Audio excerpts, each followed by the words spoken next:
Welcome to Ghost of a Podcast. I'm your host, Jessica Lanyadoo. I'm an astrologer, psychic medium, and animal communicator, and I'm going to give you your weekly horoscope and no bullshit mystical advice for living your very best life. My dears, Michelle wrote in, and she said to me, do another How the Sausage is Made episode. And I'm not one to disappoint Michelle. So, Michelle, this one's for you.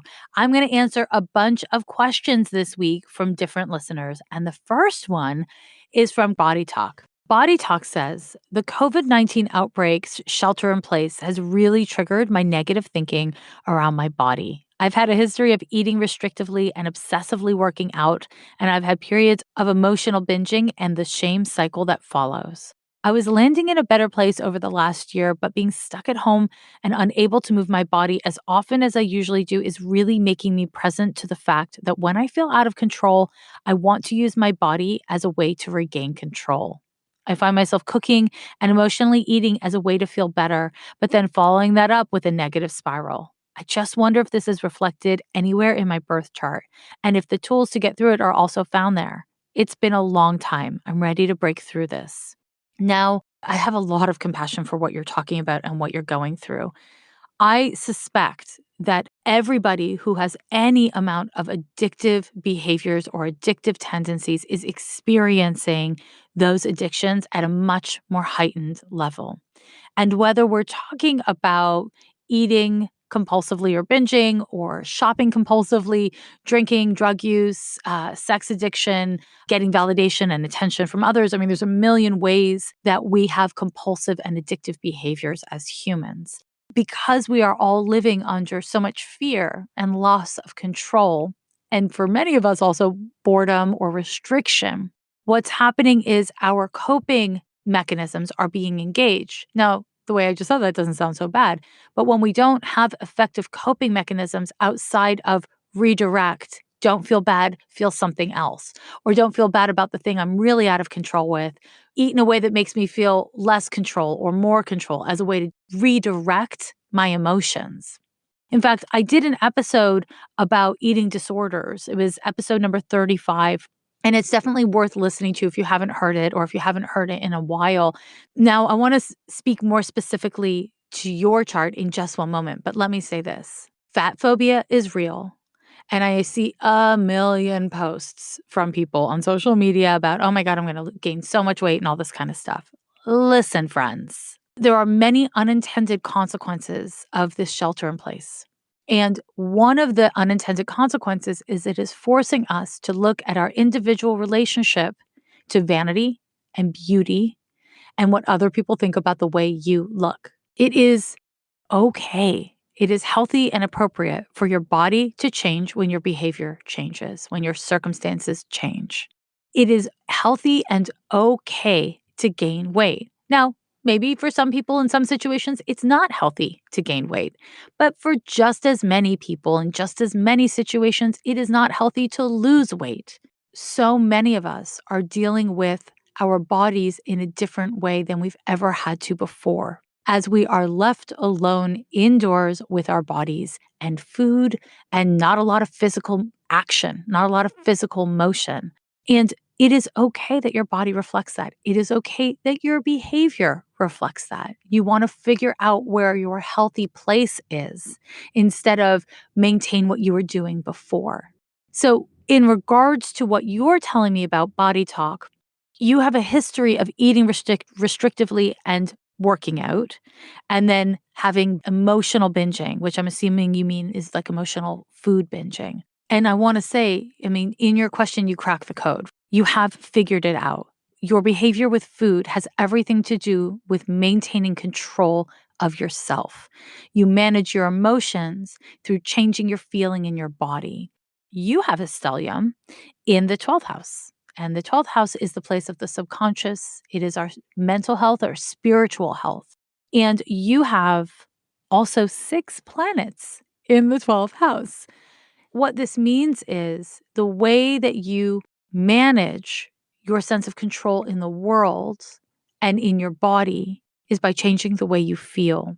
And so the more that you are willing to sit with how you feel and tolerate your upset feelings about whatever it is in a given moment, if you can practice tolerating those feelings for 45 seconds longer than normal, for 3 minutes longer than normal, build up to for 60 minutes longer than normal, then you will be dealing with this problem at its root.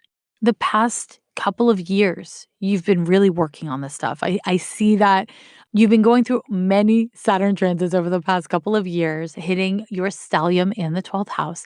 And it has gotten you to a place where you have really worked on having more self awareness around your behavior and your impulses. But now you have to embody and enact. And it's okay that you're not perfect at it. It's okay that you're not even good at it, but you've already figured it out. There's nothing that you need to hear that you don't already know. It's about being willing to be uncomfortable as you follow through on the steps, no matter how small the steps are today, no matter how slow your progress is. Follow through on the steps of changing the narrative when you start negatively speaking to yourself about your body. When you start changing the narrative around how much food you're supposed to eat, and instead try to feed yourself what feels nourishing in the moment. And this is not a simple thing. I mean, that's the whole problem, right? Is that it's not a simple or direct thing for you, but it's about taking one little step every day, if you can, when you can, towards being healthier and putting into practice what you already know, right? And that's the good news. You actually have done a lot of work and you've already figured this out. And that brings me to the final piece, and it's about moving your body. When we take care of ourselves, and in this instance, I'm referring to exercise, in such a way that it actually comes from control and essentially punishment. You're trying to keep yourself in line, keep yourself small. When the motive of our quote self care behavior is actually not love and self care, it's not long term sustainable and it doesn't bring the results we want it to. Over the course of life, this sort of thing will happen. Not necessarily global pandemics and shelter in place, but circumstances change and we must be able to pivot how we self care. This is a great opportunity for you to discover what amount of exercise is like healthy and supportive to your body, and what amount of exercise is an anxiety response, is a way to control yourself and your circumstances, and to explore what the answer to that question is. And it's not a static thing. So it's not going to be a single solitary answer. It's about being able to figure out how you feel in your body, what feels right to your body, to listen to the cues of your body and your heart and your brain, and to be able to sort through that data to figure out what's healthy and right for you, and also what's motivating you so you can make the best possible choices. My next question is from Love in the Times of Corona.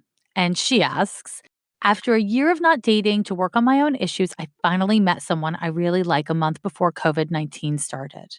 We went on 3 dates that were wonderful, but also low key. Once the lockdown happened, I shared with them how I feel. I like them very much, but I'm wary about falling head over heels into something. And they shared their feelings as well. The feedback I got was basically they like me and would love to stay in touch and get together once it all eases off, but right now they can't possibly give me their best. This is so important to keep in mind that right now, no one can objectively bring their whole best self to the table. Are we doomed before this even started? Is this a good time to really get to know someone, or is it too much pressure with everything else being completely new and all of these uncharted waters to navigate? Good question, Love in the Times of Corona. So, first of all, I like what they said. They had sounds like a very metered approach. You don't know each other that well yet, and this is not the time to get to know each other. I think that makes a lot of sense. And to your question, which I'm not sensing is really about this particular person for you as much as it is about dating in general. And the answer is doomed? No. Well starred? No. But there's something in between those two things. Getting to know someone when they're caught up in their fears, it's not really well starred. It is unfortunately a bad time for dating. And this is hard on a lot of people who are just, ready to be single and mingle. But that's just not where we're at. It is hard to get to know someone and build trust and intimacy from this really intense place. Now, unfortunately, in your birth chart, you've got this thing called Moon Venus opposition, which is not a bad aspect to have. Okay. This aspect actually means that people tend to really feel comfortable around you and really like you and that you are personable. The downside of this natal aspect is that you do like a lot of validation and attention. So being in a shelter in place and not having anyone to flirt with or get to know, I imagine is pretty tough for you. Additionally, you're at the end of, but still in your Pluto square to Pluto. And in your birth chart, you have Pluto in the fifth house. And so, what this transit is doing is it's confronting you with your abandonment issues and with the intensity of your desire to connect to lovers and flirts and people you're flirting with. And so, I want to really validate that this is not just about this person that you have a crush on that you don't really know. This is about your fear of kind of being trapped in not being able to get to know anyone and not being able to mobilize your love life or your flirt life, right? This is really fertile for you. It is really valuable for you to be interested in sitting with your feelings.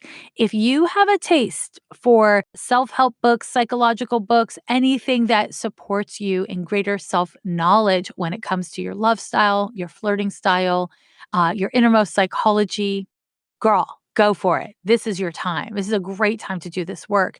And it will essentially become the foundation upon which you date when this comes to pass, because this will pass. This is not forever. And I don't know how long it will last. No one does. However, it's not forever. This is not the first pandemic that the world has seen, and they have all passed. This will pass. So for while you're in this, leverage what you can. And at this time, what you can leverage is your love for yourself, your interest in your own compulsions, and your willingness to leverage them for a better, happier, and more successful love life when the tide turns on all of this mishigas. Now, my last question, I have a great question by Consumerism and Pandemic. So she says, I'm not sure how to handle the consumerism of people around me right now. Many people in my life are big spenders, and it normally doesn't trouble me too much. But I have one friend in particular who likes to talk about their financial situation, but also always loves to talk about big shopping purchases, asking opinions on colors, griping about delivery fees, etc. Money minutia to the nth degree. This irritated me before, but it's gotten worse during COVID times. As people in our extended friend group are losing jobs, worried about money, etc., the constant chatter about ordering non-essential items online is driving me crazy. I try being less present in the texts instead of reacting and focusing on unpacking why this feels so activating for me. I've essentially become the ghost of a group chat. It's very funny. Uh, but is it really a solution to just go MIA every time a purchase comes up, which is often? What does this say about my pandemic coping response? Why do I feel as though my need in the situation, asking for less shopping talk, is petty? How do I love and stay in communication with people in my life who are still living in a bubble? What a fucking great question. Nobody knows how to deal with this pandemic. Nobody. It's important to recognize that everyone's coping mechanisms are just that. They're coping mechanisms. And some people need to stick their head in the sand. Some people are, as I said earlier, in addiction behaviors, compulsively spending, compulsively eating, or starving themselves, or whatever. And it's important for me to acknowledge this because part of what you're telling me is that this friend always has a bit of a trying to buy some happy kind of personality, and that maybe it's kind of revved up in all of this pandemic crisis. And that you have always had an issue with the way she relates to money and spending. And it's also been kicked up by this crisis. So there's an element here of we have to give each other some amount of latitude because we're all in our shit. And it's a lot. It's a lot. Now, let's talk about why it feels petty to you. Because if it didn't feel petty to you, then you could just say to your friend, I find this triggering, we're going through really intense times and me and some of our friends on this group chat are having a hard time financially. It doesn't really feel appropriate to talk about shopping as much as we're doing. Is there any way you could be a little more sensitive of that? If you felt clean and clear about it, that would be a perfectly reasonable thing to do. I mean, you didn't sound mean or unreasonable in the way you worded your question to me, right? But the reason why it feels petty to you is because you are looking at this from a systemic and big picture perspective, but you're not really framing it that way. So let me explain. In astrology, the planet Venus governs many things. It governs our personal finances. So the shopping this person is doing is Venusian. It is spending her money on non essential, cutifying goods and things. The thing about money is it is also a reflection of value. Venus also governs value. And so, what is really at core the problem that you're having with your friend is you do not respect her values at this time. You want to say to her, why are you valuing these things over what's important? If you have extra money to spend, why aren't you placing value on giving that money to something that's important? Now, you didn't say any of that shit in your question. I am just reading your birth chart here. You have had mixed values around money and spending before all this happened. And it's not surprising that you have some friends that bug you always about this sort of thing. I think it's important that you look at your relationship to capitalism, to not just capitalism like free markets, but capitalism as you can buy whatever you want for yourself. Do you have a civic duty to consider what you spend your money on as a part of what makes society, right? Where you put your money matters, regardless of how much money you have. What you're telling me about your friend is that whether or not she has money, she is making the decision to spend her money in ways that you do not think are valuable. And that value judgment on your part is uncomfortable for you because you're not completely owning it and you're not completely clear of where it comes from or what the remediation is, maybe even for yourself. Do you think this person should be tithing? Are you tithing? Maybe you think she should be, but you're not doing it. I don't know. The point is, you need to figure out for yourself how your values have shifted in regards to spending and whether that is theoretical or something you're putting in practice. And if you're putting it in practice, are you doing it kind of because your hands are tied, right? Because you're a little bit being forced to by your circumstances? Or are you putting it in practice because you are changed and you believe it? This is all incredibly important for you to consider because until you figure out what is true for you, anything you say to this person will come across as defensive and it will make her feel defensive. At the end of the day, if the issue is really about her values being different than yours, you have to ask yourself, can you accept that? And maybe you can, maybe you can't. Maybe you start a conversation within your friend group of like, I've been looking at my values as reflected by what I'm spending my money on.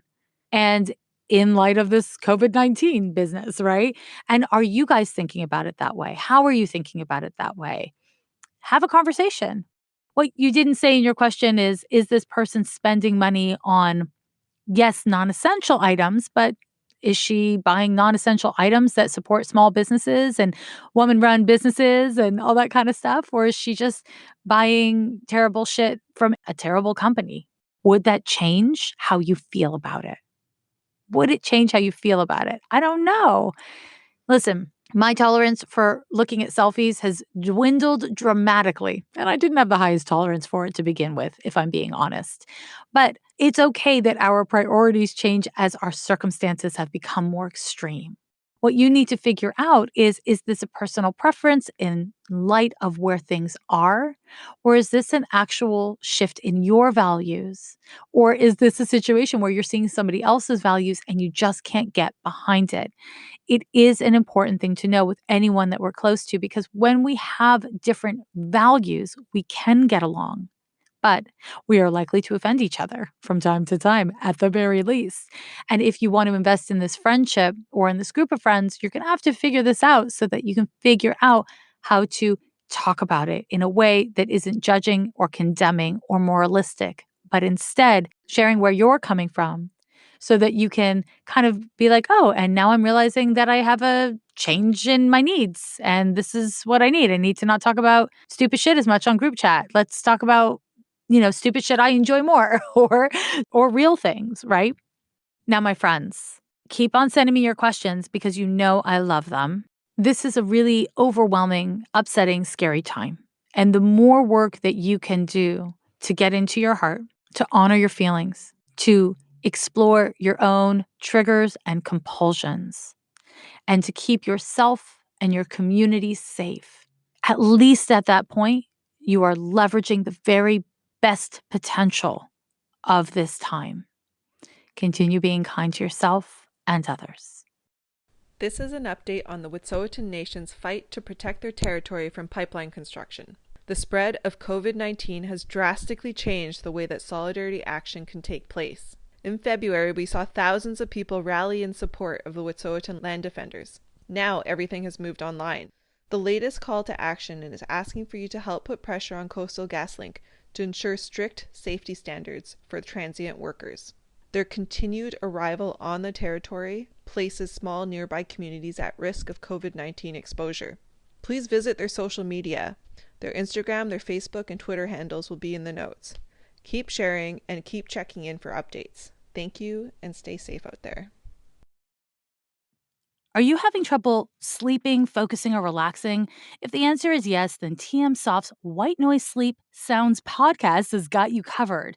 This hour-long podcast is made to help you get rid of distractions, reduce stress, relax, and get better sleep. You can listen to the sounds of nature, white noise, relaxing music, and so much more.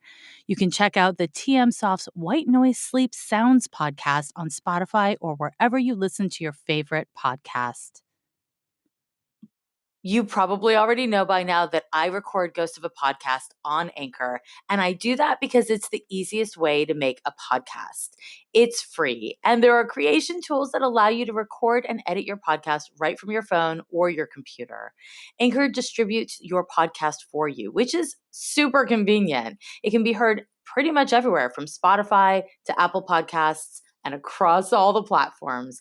And you can make money from your podcast with no minimum listenership. It's everything you need to make a podcast in one easy place. Download the free Anchor app or go to anchor.fm to get started today. My dears and darlings, it's horoscope time again. We are going to look at the week of April 5th through the 11th of 2020. I'm going to actually just take a moment to talk about the kind of elephant in the room of loneliness, distress, anxiety, terror, fear. It's really hard. And, I create content about this. I read content. I listen to other people, all this kind of stuff. And looking for answers around, well, what do we do? What do we do with the stress? How do we survive the loneliness? How do we manage this? And I want to acknowledge that you can do everything right. You can do everything that all the smartest people that you get the most value from recommend and still feel bad because this is bad. It's okay to feel bad about bad things. It's okay to feel sad about sad things.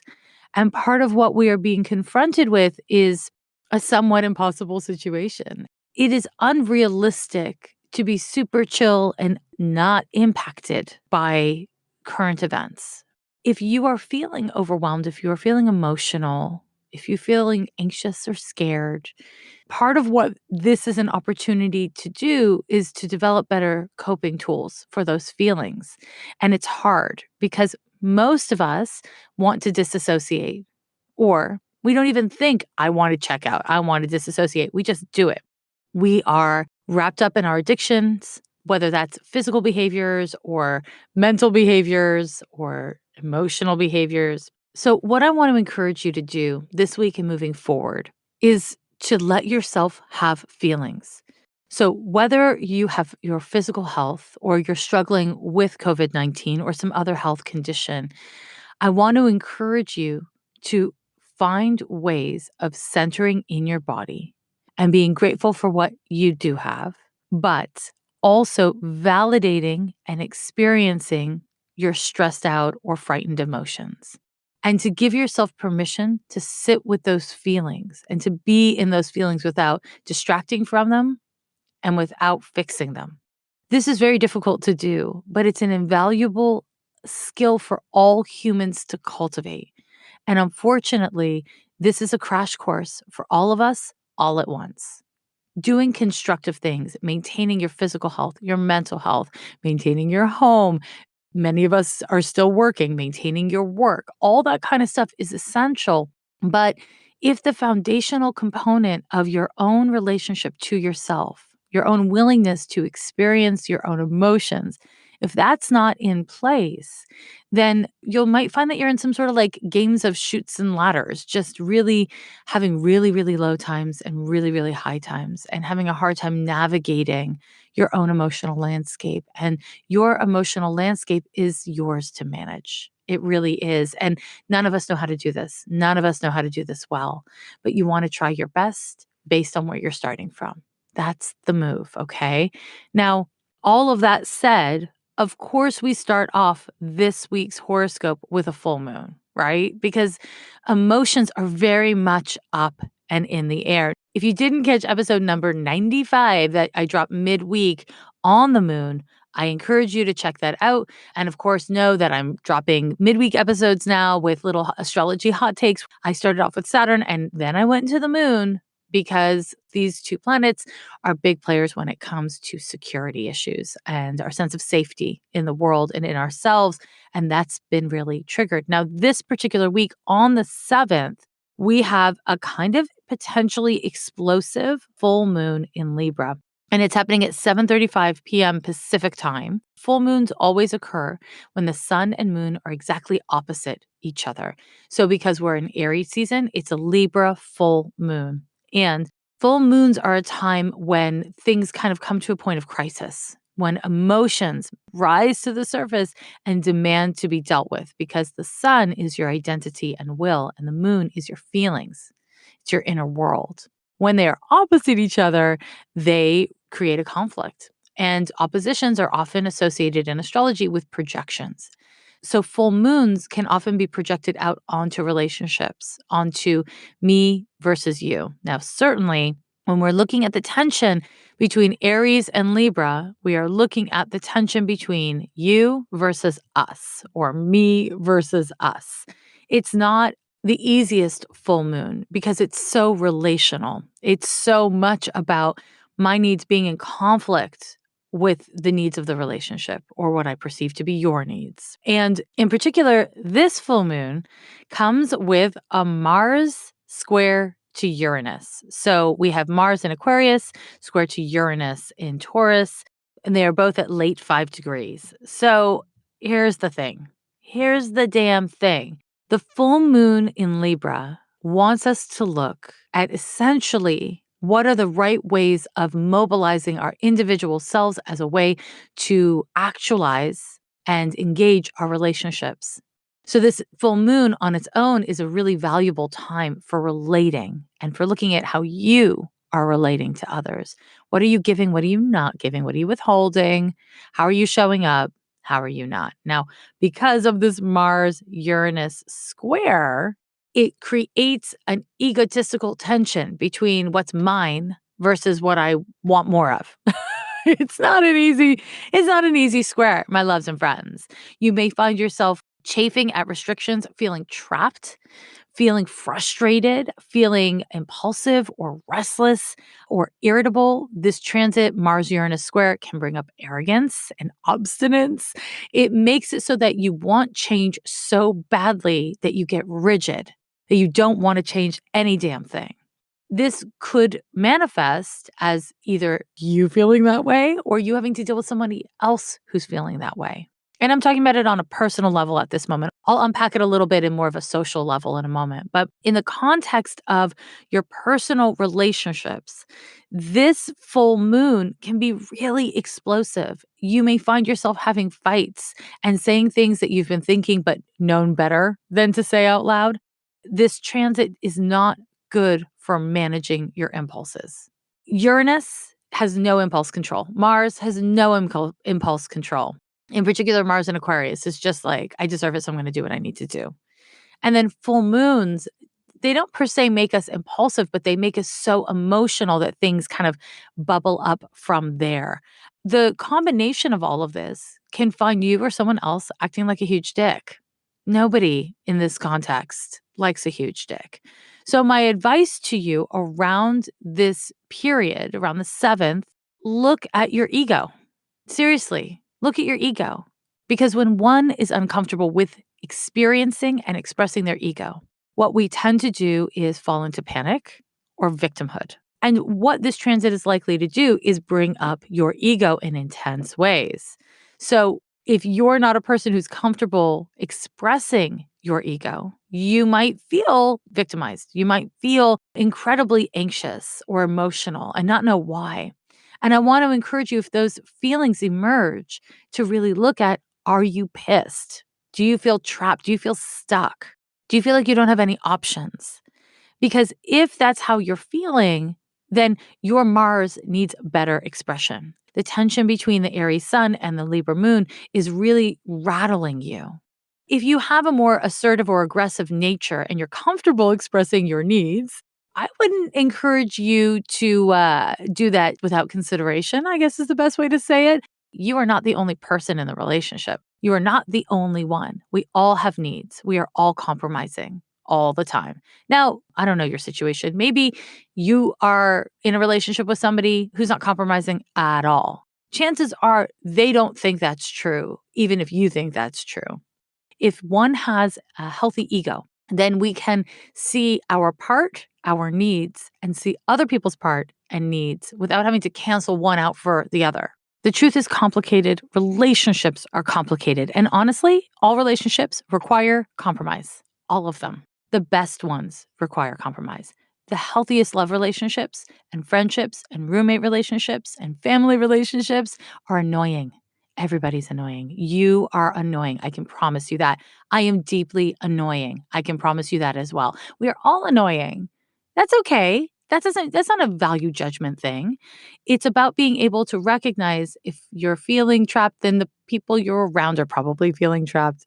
How can you navigate your needs? Not how can you blame other people or blame yourself. It's not really valuable, not at this time. We must, in this period, manage our impulses, relate to our ego in healthier, more present ways. And in doing that, what happens is we grow because you do have agency. You do, where you do have control, where you do have power in your own life and even in society. That's where you want to focus your energy, my loves. I'll say two more things about this particular transit. One is I don't recommend doing rituals at this time. Lots of people love to do full moon rituals. Full moon rituals are generally related to releasing, okay? It's letting go time. But because of Uranus and Mars, this is an erratic, unpredictable, and kind of an aggressive energy. So I don't actually recommend fucking with it in terms of releasing something.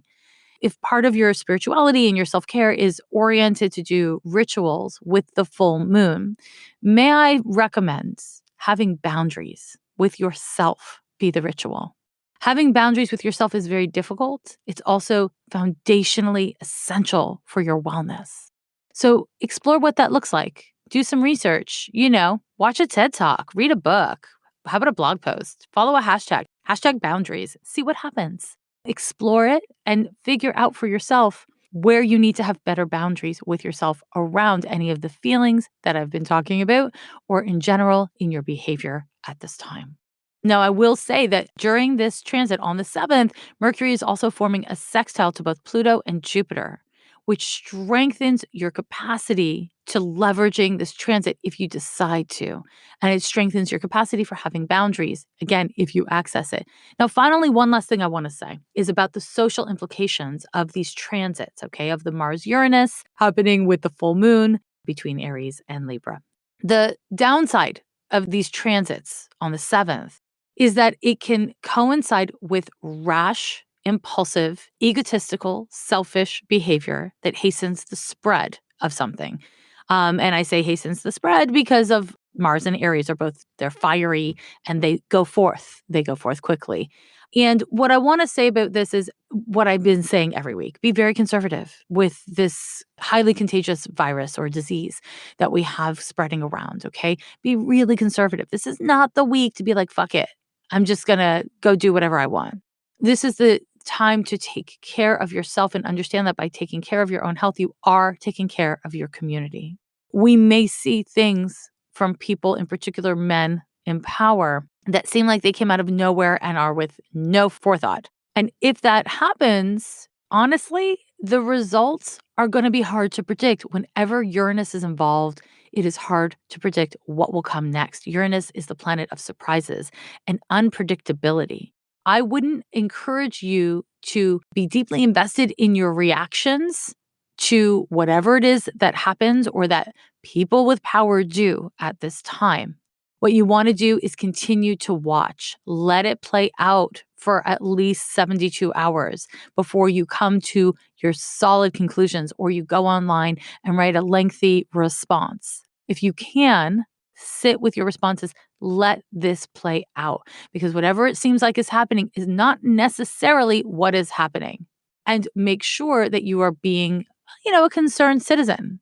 Now, there's only 2 more transits for me to tell you about this week. We've got on the 10th, Mercury moving into Aries. So, Mercury in Aries is a transit that is, I don't know. I mean, I think it's a little bit of a tricky one in this period because it can make us more forceful. It can make us more proactive in communicating with others and connecting with others and figuring things out. And that's positive because we really do need forward motion. We really do need to maintain our interest and engagement in our relationships and the world at large.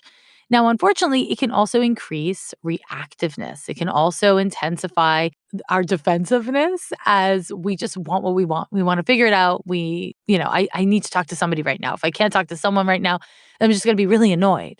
So again, we have the reiteration with this transit of needing to learn how to identify what you're thinking, what you're needing, what your attitudes are, and how to use your individual agency to take care of yourself from there. Unfortunately, with fire signs, we're talking about spread. Like in general, fire signs are, you've seen a fire, a little bit of wind and that thing spreads. It's all about spread. So this means, again, I want to encourage you during these fiery seasons to be really conservative with this global pandemic mishigas. Wash the paws, don't get lazy, continue to do what needs to be done on a material level. Now, on the 11th, we have a Mercury sextile to Saturn, and that is a lovely grounding transit. If there are things, if your inbox looks anything like my inbox and it's been just like getting away from you, this is going to be a great day. The transit's exact on the 11th. You'll be feeling it on the 10th, 11th, 12th. This is a great day to really just deal with your damn inbox. This is a time for managing details, for getting organized. And that's pretty much it. That's your horoscope. I mean, it's a lot. It's a lot. This whole fucking period, my friends, is a lot. We want to continue to watch out for the conditions that I talked about in episode 94 in regards to the Jupiter-Pluto conjunction. We're going to continue seeing the outcome of that transit for quite a long time to come. And you want to remember that was only the first out of 3 hits. And followers of astrology will know that with outer planets, Jupiter, Saturn, Uranus, Neptune, or Pluto, it's very common to have 3 separate exact hits to the transit because all the outer planets retrograde routinely. And so we tend to get 3 hits, not always, but generally 3 hits from that transit. So this is going to be a long-term outcome. And whatever it is that we saw in this past week with the Jupiter-Pluto conjunction, it is just the first round, my friends. So take it seriously. Stay centered in your own morality. Continue to do what you believe is right. That's all you got, but it's a big power. So make sure to exercise it.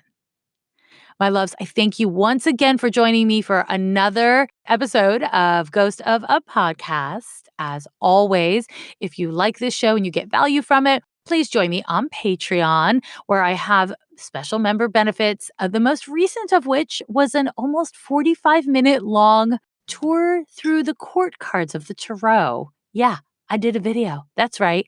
So, join me there if you like. Subscribe to the podcast.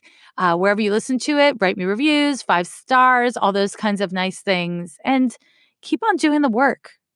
This is a complicated time. There's a lot of loneliness. There's a lot of isolation feelings, and also we are all in this shit together, my loves. So don't forget it. And if you are feeling frightened, if you're feeling overwhelmed, reach out to people, ask for help. I don't know if you've noticed it, but the past couple of weeks in the show notes of this podcast, I have been leaving the National Suicide Prevention Hotline number. If you or someone you love is struggling with their mental health, there are resources out there by phone or digitally. Access them, use them. There is no shame in asking for help. There is no shame in struggle. I love you guys. Every year